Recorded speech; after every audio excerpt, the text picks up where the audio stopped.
let's see what is the good habit one. Always assign default value to the object array from where you are destructuring. इसका क्या मतलब हुआ?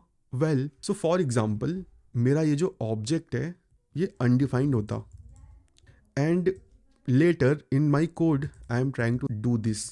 Lib equal to obj cannot destructure property lib of obj as it is undefined. ऐसी error तुम्हें बहुत देखने को मिलेगी जब तुम डिस्ट्रक्चरिंग का यूज़ करोगे, क्योंकि सी वेब एक ऐसी चीज़ है जो अनप्रेडिक्टेबल है. You can not be sure कि तुम्हारे पास डेटा हमेशा होगा ही होगा. 90% ऑफ द टाइम्स जो डेटा हम यूज़र को दिखाते हैं वो वाया API आता है. ओके, अब उस API के करप्ट होने के जो चांसेस हैं ना वो मैक्सिमम होते हैं. बारिश हो गई, बिजली की वजह से नेट चला गया, डेटा बीच में कट गया, तुम्हें अनप्रेडिक्टेबल डेटा मिला.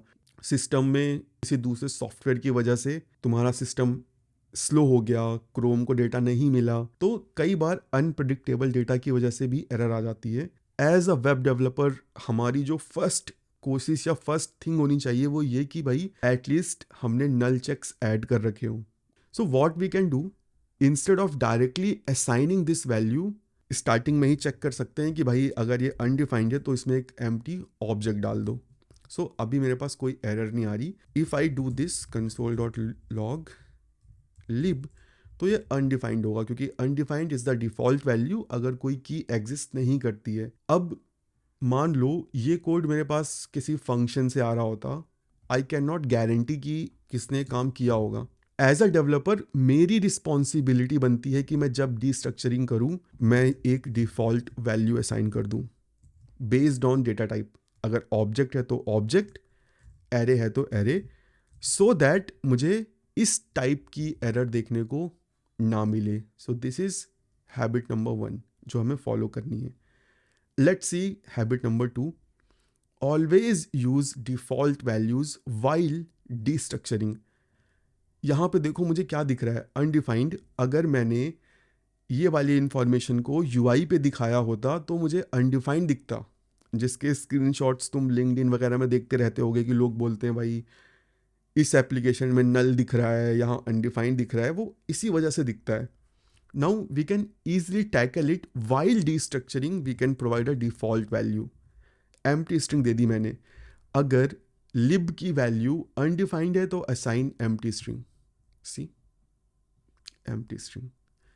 और मैं यहाँ पे simply NA भी लिख सकता हूँ so that user को एक अच्छा UX मिले. So this good habit will increase the readability of your application. Okay. Let's see good habit number 3. Destructure at the top of the function. Now this is my best habit. Okay, ये तुम्हारे code को 10x readable बना देता है. कैसे? Let's see. Let me remove this code. Let me create a function and let's see. यहाँ पे एक डेटा ऑब्जेक्ट आ रहा है. अब कई बार क्या होता है, हमारा जो फंक्शन है वो बहुत लंबा होता है. अगर तुम रिएक्ट में हो, व्यू में हो, तो तुम अपनी टेम्पलेट्स में या फिर JSX में ऑब्जेक्ट को रेफ़र करते होगे to show the data like this. मैं कंसोल यूज़ कर लेता हूँ, console.data.name, data.age, data.salary. नाउ अब अगर कल को मुझे इस डेटा को रीनेम करना हुआ या चेक करना हुआ कि ये कहाँ कहाँ यूज़ हो रहा है, तो I have to see the whole body of this function.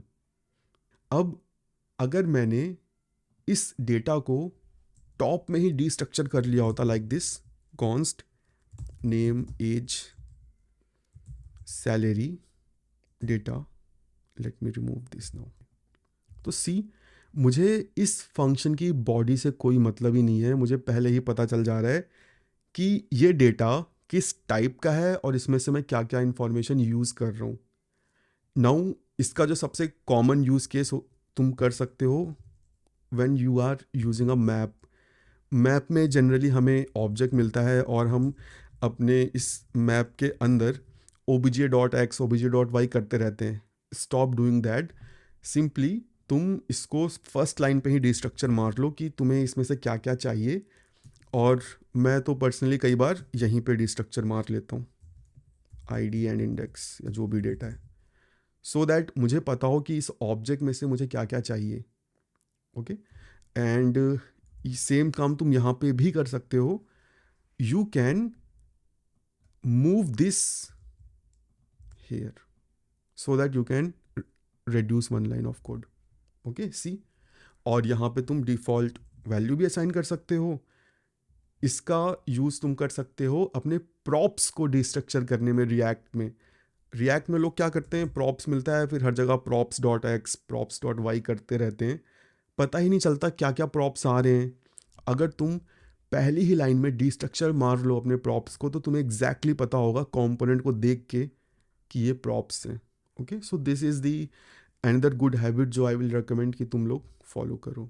Okay, let's see good habit number 4, variable name aliases. So basically होता क्या है, नाउ सी, अब मेरा ये जो फंक्शन है शो, व्हाट इफ इसमें एक और वेरिएबल होता s, and let me call this function, let me remove this, name has already been declared। अब भाई मैं नेम भेज रहा हूँ, यहाँ पे भी नेम है, तो मैं क्या करूँ, अगर मैं इसको रीनेम करूँगा तो सारे यूजर्स रीनेम करने पड़ेंगे। तो यहाँ पे डिस्ट्रक्चरिंग के टाइम पे हम नेम एलियासेस का यूज़ कर सकते हैं। डिस्ट्रक्चरिंग के टाइम पे ही एक कॉलन और मेरा कस्टम नेम, मैं कुछ भी दे सकता हूँ, उसे मैंने कस नाम दे दिया है।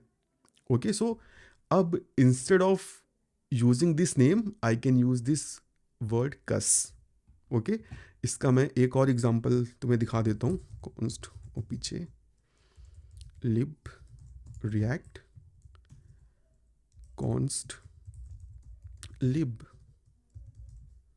View and let's do a console.log lib। मेरे पास एक वेरिएबल है लिब जिसकी वैल्यू है व्यू, बट अब मुझे अगर ये लिब एक्सट्रैक्ट करना है ऑब्जेक्ट में से, तो I can not do that, मुझे इस लिब को रीनेम करना पड़ेगा। बट मैं नेम एलियासेस का यूज़ करके यहाँ पे इसको रीनेम कर सकता हूँ, react lib, and I can use both. Okay, so this is another good practice, तुम्हें अलग से नया वेरिएबल बनाने की ज़रूरत नहीं है। Okay, let's see another good habit. ये मोस्ट इम्पॉर्टेंट पॉइंट है जो सबको पता होना चाहिए।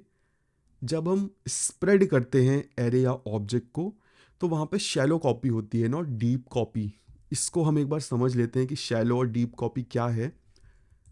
सो शैलो कॉपी का मतलब होता है कि जब तुम डीस्ट्रक्चरिंग का यूज़ करके एक ऑब्जेक्ट को दूसरे ऑब्जेक्ट में कॉपी करते हो, तो बस शैलो रेफरेंस कॉपी होते हैं। Let's create new object obj. अगर मैं यहाँ पे करता हूँ ओपीजे डॉट एक्स 1 और कंसोल करता हूँ न्यू ओबीजे को, तो यहाँ पे मुझे एक्स की नहीं दिखेगी, क्योंकि यहाँ पे जावास्क्रिप्ट इंजन ने इस ऑब्जेक्ट में जितनी भी कीज़ हैं सबके लिए नए रेफरेंसेस बनाए हैं। ओके, और ये जो नया रेफरेंस बनता है ये शैलो कॉपी पे वर्क करता है। दैट मीन्स कि बस 1 लेवल की चीज़ें ही नई बनेंगी। यहाँ पे मेरे पास एक ये ऑब्जेक्ट है, दिस इज़ 1 लेवल डीप, तो यहाँ पे सारी चीज़ें सही चलेंगी। शैलो कॉपी में सिर्फ 1 लेवल की चीज़ों का ही नया रेफरेंस बनता है। अगर मेरे पास यहाँ पे एक एडिशनल की होती वर्जन, और ये अगेन एक ऑब्जेक्ट होता, ठीक है, जिसमें मान लो नेम होता 1, सो this is a 2 level deep object. अब यहाँ पे क्या होगा, जब मैं डीस्ट्रक्चरिंग करूँगा, ये लिब का तो नया रेफरेंस बनेगा, बट ये जो वर्जन है इसकी जो वैल्यू है ये, इसका नया रेफरेंस नहीं बनेगा, ये सेम ऑब्जेक्ट यूज़ होगा। ओके, सो अगर अब मैं यहाँ पे करता हूँ obj dot version dot name equal to hey, let me remove this, see मेरे न्यू ऑब्जेक्ट में भी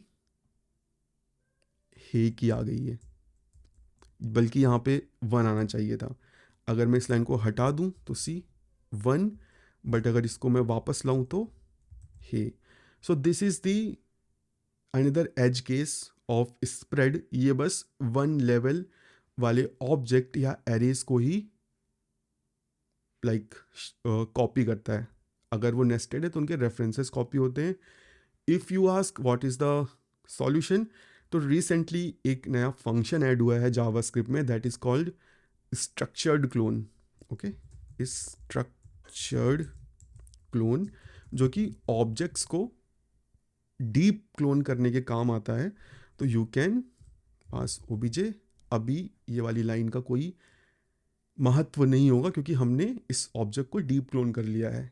स्ट्रक्चर्ड क्लोन की कुछ लिमिटेशन है, लाइक ये फंक्शंस और आई थिंक डॉम नोड पे काम नहीं करता। ये उन्हीं स्ट्रक्चर्स पे काम करता है जो सीरियलाइजेबल हैं, जिनको हम स्ट्रिंग में कन्वर्ट कर सकते हैं।